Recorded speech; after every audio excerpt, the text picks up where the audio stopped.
Het belangrijkste nieuws van Curaçao in het Nederlands. Extra Journaal. Vers van de pers.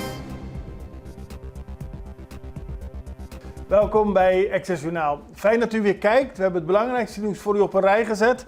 En we beginnen met het bericht dat het stationsschip Friesland 2 drugstransporten heeft onderschept. Dat is vanochtend bekendgemaakt, maar de onderscheppingen vonden al plaats op 11 juli en 2 augustus. Het gaat om 2 drugsvangsten, één van ruim 4100 kilo en één van 1600 kilo. Dus bij elkaar bijna 6000 kilo marihuana. Het gaat om dit type drugs dat in beslag is genomen. En het is een samenwerking geweest met de Amerikaanse autoriteiten. In totaal heeft Zijne Majesteit Friesland als stationsschip in de afgelopen periode, dus sinds eind mei, is het weer hier aan de slag in de Cariben, hebben ze al 13.500 kilo drugs in beslag genomen. Dat zijn ongelooflijk grote aantallen. Onderzoek op Caraccasbaaiweg. Nou, we weten het allemaal. Woensdagavond, iets voor 10, heeft een politieagent in Burger geschoten op 2 overvallers. Die hadden net een overval gepleegd in de buurt van de Caraccasbaaiweg. En toen ze probeerden weg te komen, heeft zij geschoten en een van de 2 is daarbij overleden. Volgens sommige media zou die man zelf eerst zijn pistool op de agent hebben gericht om daarmee te proberen haar auto te stelen. Wat zich precies heeft plaatsgevonden moet nog worden onderzocht. In ieder geval is er 1 persoon overleden en heeft de agenten in Burger, zoals het nu eruit ziet, volgens de politie gehandeld zoals ze had moeten handelen. Maar wat zich precies heeft plaatsgevonden, dat wordt altijd onderzocht als een agent geschoten heeft. In ieder geval is wel duidelijk geworden dat de overvallers jong zijn. Het gaat om jonge mannen, in ieder geval degene die overleden is. En gisteren ging het TFO-team van de politie terug naar de plek om ter plaatse onderzoek uit te voeren, om precies te kijken wat zich heeft afgespeeld.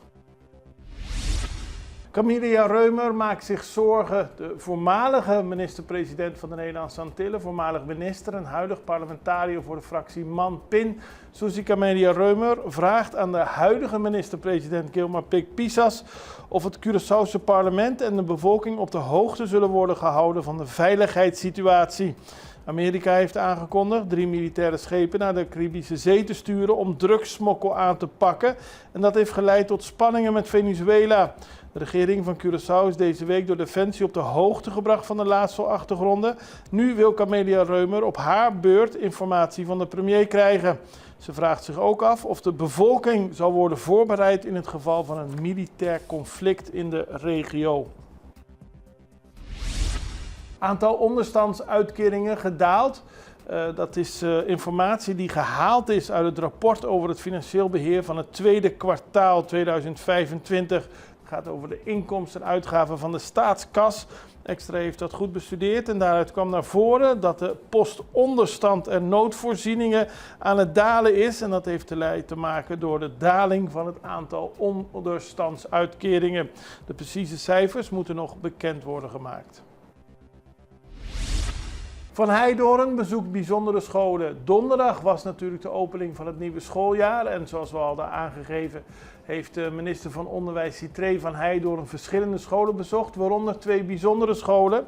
Op die manier wil hij de nadruk leggen op het belang van inclusie, waarbij elk kind de aandacht krijgt om zich verder te ontwikkelen. Hij bezocht de Manuel Carlos Piar School en ook de School voor Voortgezet Speciaal Onderwijs Mariette Alberto. De Manuel Carlos Piar School is een basisschool voor speciaal onderwijs.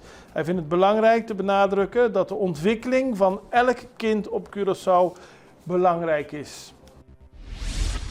Politie Sint Maarten waarschuwt voor drugs. Dat is gebleken tijdens een controle die afgelopen woensdag werd uitgevoerd. Toen hebben ze een man aangehouden bij een verkeerscontrole die in bezit was van verdovende middelen. Een van de zakjes bevat de drugs crystal meth. Maar de politie heeft ook gewaarschuwd voor de aanwezigheid van de dodelijke drugs fentanyl op het eiland.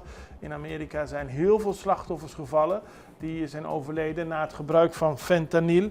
En nu is dat, samen met crystal meth, ook een zeer verslavende drugs, ook op Sint Maarten aangetroffen. Over fentanyl meldt de politie dat zelfs een zeer kleine, nauwelijks waarneembare hoeveelheid dodelijk kan zijn. APC overhandigt jaarverslag, dat is deze week gebeurd. Algemeen Pensioenfonds Curaçao heeft het jaarverslag over 2024 aan minister van Financiën Javier Silvania overhandigd. In 2024 behaalde het APC een rendement van 6,3 op beleggingen. Hierdoor steeg de dekkingsgraad van bijna 108% naar 113%. Goed nieuws dus. En daarmee was een verhoging van de pensioenen met 1,45%, 1,5% per 1 januari van dit jaar mogelijk. En dat is vorige maand met terugwerkende kracht betaald. Dus een lichte stijging, maar goede positieve cijfers van het Algemeen Pensioenfonds Curaçao. En dat is belangrijk. Wij gaan even over naar een break. We zijn zo bij u terug. Extra in Nederland. Van Amsterdam tot Arnhem, van Groningen tot Maastricht, Extra is erbij. Volg Extra Digitaal en blijf op de hoogte van de belangrijkste ontwikkelingen in Nederland. Extra Digitaal is te zien op verschillende platforms en kanalen zoals WhatsApp, YouTube, Facebook, Instagram en ook TikTok. Wilt u ons op de hoogte brengen van een evenement of iets doorgeven? Neem contact op via WhatsApp, e-mail, Facebook of bel gewoon 06 1364 2945. Volg of abonneer je op Extra Digitaal. Klik aan en volg ons.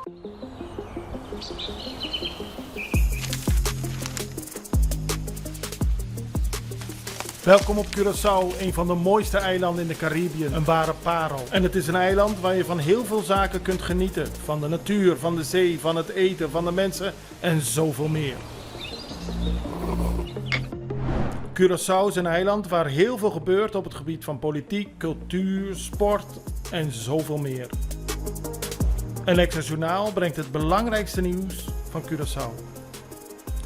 Maar we hebben ook aandacht voor al het nieuws op Bonaire en Aruba en op de bovenwinden, Saba, Sint Maarten en Sint Eustatius. En we belichten al het nieuws van alle kanten. Het nieuws is duidelijk, actueel en vers van de pers. Extra Journaal, elke werkdag op Salto. Op Curaçao zijn we de hele dag bezig met het maken van Extra Journaal. Volg ons op je favoriete Amsterdamse zender, Tauro.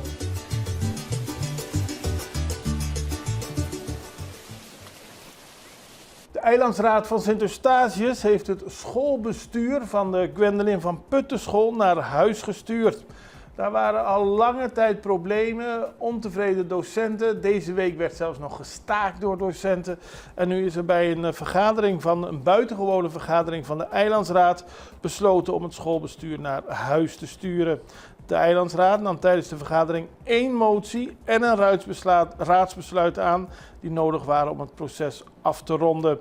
Clyde van Putten nam het initiatief voor de vergadering. Hij diende een motie in en hij noemde daarbij verschillende redenen, zoals de recente staking van de leraren, een rapport van de inspectie waarin staat dat de school ondermaats presteert, het gebrekkige communicatieproces en de weigering tot samenwerking, evenals het uitblijven van ingrijpen en een reactie van het ministerie van Onderwijs, Cultuur en Wetenschap. In de motie staat dat de kinderen de toekomst van het eiland zijn en volwassenen verantwoordelijk zijn voor hun welzijn en onderwijs. Leraren hebben volgens Van Putten recht op respect en bescherming in een veilige onderwijsomgeving. Als dat niet kan worden gegeven, moeten er beslissingen worden genomen. Aldus de Eilandsraad van Sint Eustatius, die u hier op de beelden ziet. Vandaag wordt een persconferentie gehouden waarbij Dick Advocaat als bondscoach van het Curaçaose voetbalelftal zal spreken. En daarbij gaat het natuurlijk over de aanstaande wedstrijden die worden gehouden. Het nationale elftal speelt op 5 september uit tegen Trinidad en Tobago en op 9 september op Curaçao in het SDK. Daarna zijn er op 10 en 14 oktober thuiswedstrijden tegen Jamaica en Trinidad en Tobago. En in november gaat Curaçao naar Bermuda en Jamaica. En de hoop is dat Curaçao zich daarmee met deze 6 wedstrijden, waarvan 3 thuiswedstrijden, kwalificeert voor het WK.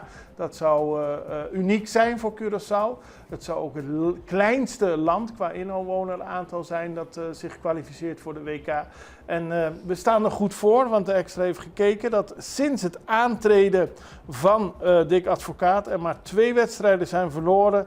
En er zijn dus veel wedstrijden gespeeld en gewonnen door Advocaat, of onder leiding van Advocaat. Het gaat om 13 wedstrijden als bondscoach, 8 overwinningen, 3 gelijke spelen, 2 nederlagen. En we hebben hoop dat de komende 6 wedstrijden ook goed gaan. Dan is het Kaya Kaya Festival bijna Klaar om te beginnen. Zaterdag 23 augustus wordt er weer een kloppend hart van kunst, muziek en cultuur geïnstalleerd in Otrabanda. Het gebeurt nu op een andere plaats, onder het viaduct, op het parkeerplein achter de bushalte, in de pittoreske straatjes van de buurt, in Cura di Rif, Calero-steeg en een deel van de Rif-Waterstraat. Zeg maar het hart van Otrabanda. Daar worden allemaal podia opgericht. Er worden allemaal artiesten gepresenteerd. Het gaat ook om kunst, cultuur, muziek en vooral ook het ontdekken van de wijk. Neem er u tijd voor. Het is aanstaande zaterdag van 4 uur 's middags tot 2 uur 's nachts. En dan gaan we nog naar internationaal nieuws. In Colombia hebben gisteren veel mensen het leven gelaten bij 2 aanslagen. Het gaat om 18 doden en 36 gewonden. Dat gebeurde bij verschillende aanslagen. En volgens de premier of de president van Colombia, Gustavo Petro, is de terreurgroep EMC verantwoordelijk voor beide aanslagen. Dat is een afsplitsing van de inmiddels ontbonden guerrillabeweging FARC. En er zijn verschillende aanslagen geweest. Zo kwam in Cali kwamen 5 mensen om toen een autobom bij een luchtmachtbasis ontplofte. En in Antioquia werden nog eens 8 mensen om het leven gebracht toen ze in een helikopter zaten. Die werd neergehaald. En het zijn verschrikkelijke aanslagen. Er wordt gesproken over terrorisme, bommenplaatsen. En daarmee is Colombia weer in een situatie terechtgekomen waarbij ze hoopten niet meer in terug te komen. Het heeft natuurlijk een geschiedenis van geweld met de drugskartels. Dat leek helemaal uit de wereld te zijn, maar de afgelopen periode zijn er weer verschillende incidenten geweest met dit als voorlopig hoogtepunt. Maar je kunt beter zeggen dieptepunt natuurlijk. We houden het voor u in de gaten, net zoals we al het nieuws voor u in de gaten houden. En dat blijven we doen. Ik hoop ook dat u blijft kijken. Het allerbeste, tot ziens. Dag.